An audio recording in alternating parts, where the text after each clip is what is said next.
Okay, in this video, I just want to clarify, how do you factor by grouping when the a is not a 1?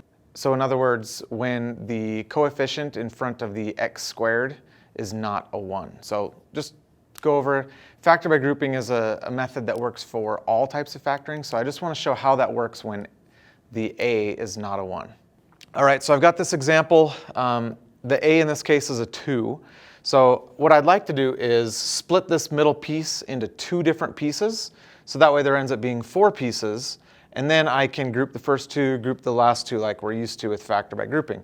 The problem is we don't know what to split this into. It could be a 1x and a 10x, or it could be a 2x and a 9x, or a 3x and an 8x, 2 different things that add to this 11x. It could even be 14x and minus 3x. We just don't know what it is. And there's only one correct answer, so we have to know what that one correct answer is. So let me show you how to split this up.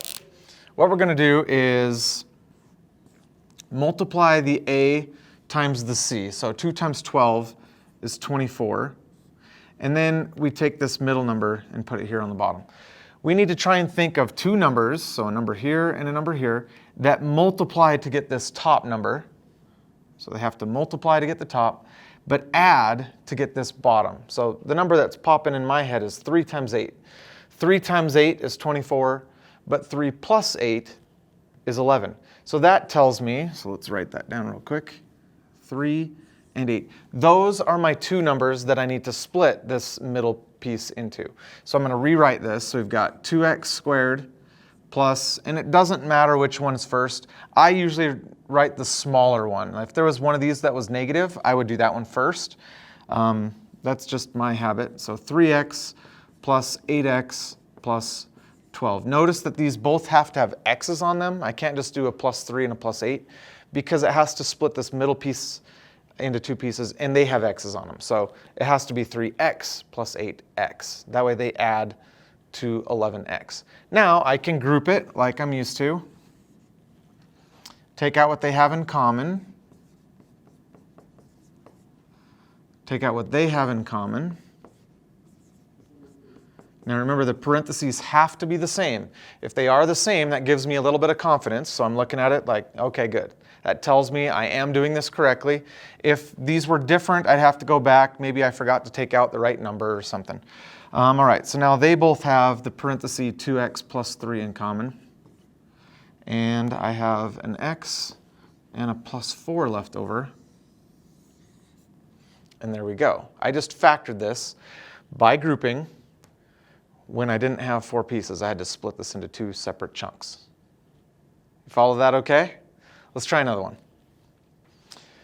All right, then, let's try this one. So I want to know what to split this middle piece into. So this time I'm going to do a t-chart instead of that x. It's the same thing. Take the beginning times the end, and I get 6. The middle number is 7. Okay, so I need to think of 2 things that multiply to get this first column, but add to get this second column. So has to multiply, when I do the a times the c, multiplied, I need 2 numbers that multiply to get that. And then the middle piece, it always has to add to that. So the only thing I can get here, I think, is a 6 times a 1. 6 times 1 is 6. 6 plus 1 is 7. I was about to say 2 times 3, because 2 times 3 is 6, but that adds to 5, not 7. So it's 6 and 1. So I know that I'm splitting this middle piece into a 1x and a 6x. So let's rewrite this. We got 3x squared plus, I always do the smaller one, so 1x plus 6x plus 2. Okay, now I group it. They both have an x in common. These both have a 2 in common. Notice I have to put that plus sign there. Ooh, what am I going to do here? If I take out the 2, what's left? I have to have something there. 2 divided by 2 is 1. Anytime, like here, we took out the x, I have to have something there, so I have to put a 1. Common mistake, people just erase that and think like, oh yeah, it's gone, so there's nothing there. Well, the problem is if I was to multiply this back in, I don't get this problem.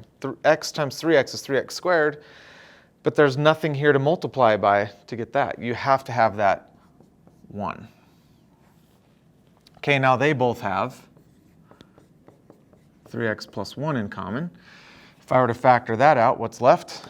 X and plus 2. I think we're getting it. Let's try one more and see how that goes, and then we'll wrap it up. Okay, here's a good one. Some big numbers, so this will be a good test, and it also has some negatives in here, so this will be good for us. So right off the bat, I'm going to do 6 times negative 25, and that is negative 150, I believe. And then the middle number is a negative 5. So we have to think of what multiplies to negative 150 but adds to 5. Anytime I have a 0 in here, my first thought is always to try a 10. So 10 times what? 10 times 15 would be 150, but one of these numbers has to be negative because it has to multiply to negative 150. So if I were to add them together, which one would have to be negative so that way it adds to negative 5?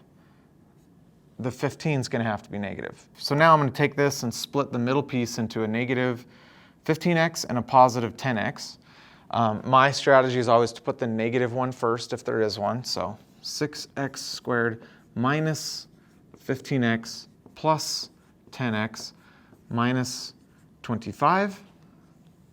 Now I can group it. Let's see, what do they have in common? A 3 and an x.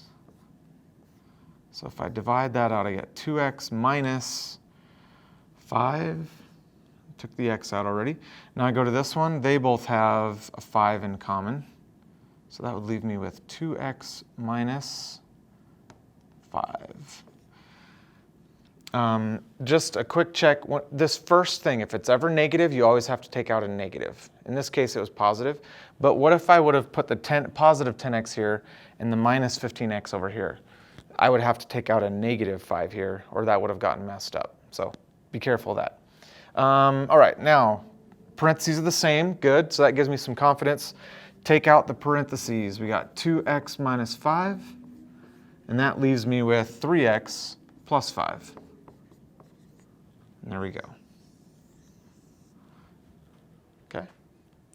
So just to recap, this is how you can factor when the number in front of the x squared is not a 1. So still using factor by grouping, so that way we can do every problem the same. I actually like to use the box method on this stuff too, so check out my other video about box method if you want to check that out. So give this channel, subscribe and like. Leave a comment if you got any questions or any videos you want me to do. I'm going to be trying some new stuff here soon, some riddles and calculator tips, other stuff. So check this channel out and let me know if I can help you. Have a good day.